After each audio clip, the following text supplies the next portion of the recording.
১২,০০০ বছর নিদ্রায় থাকার পর হঠাৎ জেগে উঠেছে একটি আগ্নেয়গিরি। মুহূর্তেই আকাশ ছেয়ে গেছে ধূসর ধোঁয়া আর জ্বলন্ত ছাইয়ে। এই ভয়ঙ্কর অগ্নুৎপাতের ধোঁয়া ছাই ১৪ কিলোমিটার উচ্চতায় উঠেছিল, আর সেই ছাই বাতাসে ভেসে ভেসে এসেছে হাজার হাজার কিলোমিটার দূরের দক্ষিণ এশিয়ার আকাশে। এই ছাই সাগরের উপর দিয়ে ভেসে গিয়ে শুধু ইন্দোনেশিয়া নয়, বরং ইয়েমেন ও ওমান পার হয়ে উড়তে উড়তে ৪,৫০০ কিলোমিটার পেরিয়ে পৌঁছে গেছে পাকিস্তান ও দিল্লির আকাশে। ১২,০০০ বছরের ঘুম ভেঙে হঠাৎই দানবের মতো গর্জে উঠেছে ইথিওপিয়ার হাইলি গুবি আগ্নেয়গিরি।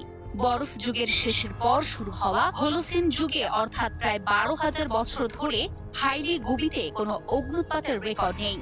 আফারের রিফট ভ্যালিতে কয়েক ঘন্টার ভয়াবহ অগ্নুৎপাত যেন ভূমির বুক চিরে একটানা ছুটে আসা লাভার নদী আর আকাশ বিদারী ছায়ের মেঘ